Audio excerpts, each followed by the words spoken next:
Christian Paul Andrada. So I'm from Malagasang, Imus, Cavite. Siguro yung three best things na masasabi ko about South Imus Specialist Hospital is number one, yung mga nurses. Dahil napaka-accommodating nila, sobrang bait, sobrang friendly. And dahil sa mga nurses dito sa hospital nila, hindi mo mararamdaman na meron kang sakit. Kasi you really feel welcome all the time na makaka-interact mo sila. Number two is yung facilities.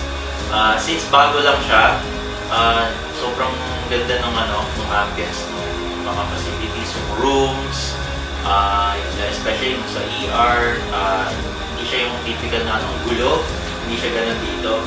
And if you would compare it sa mga ibang hospitals, especially yung mga rooms, no, sa ibang hospitals, parang sobrang dim, sobrang yung feeling, ang dark. That you would really feel that you're inside the hospital. But here in South Imus Specialist Hospital, you won't really feel that at all. So nakakatulong siya sa pag-recover ng isang patient for sure. And lastly, yung I would say yung sobrang ganda ng yung mga doctors, actually lahat ng staff dito sa ang galing siguro ng recruitment ni South Imus Specialist Hospital dahil napili nila yung mga tailored fit dun sa mga roles, like from the housekeepers up to the mga management. Lahat sila in sync, lahat sila I guess nagagawa nila lahat ng mga kanya-kanyang role, and that's why at the end of the day, pag discharge ng patient, I would see like smiles on their faces. So yun, thank you so much South Imus Specialist Hospital, and tuloy nyo lang yung magandang serbisyo sa tao.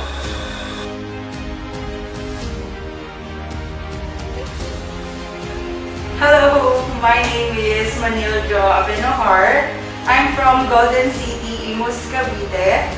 Maraming mga hospitals nearby sa place namin, but personally, my family, we choose to go to South Imus Specialist Hospital for check-ups at saka pag mag-a-admit.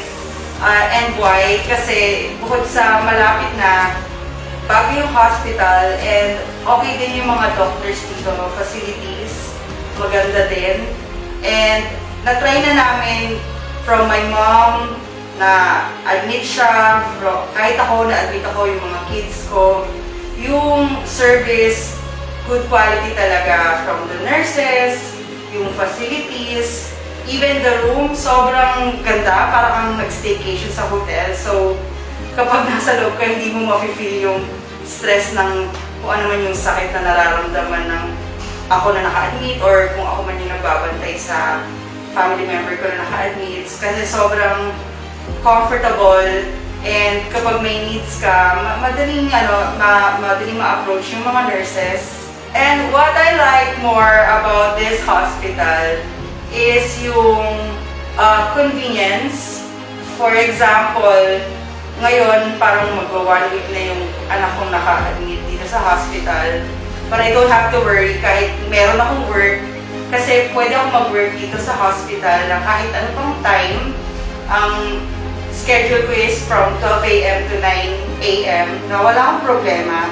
Nababantayan ko yung anak ko, and at the same time, nakapag-work ko na maayos kasi dahil sa internet service na napoprovide ng hospital.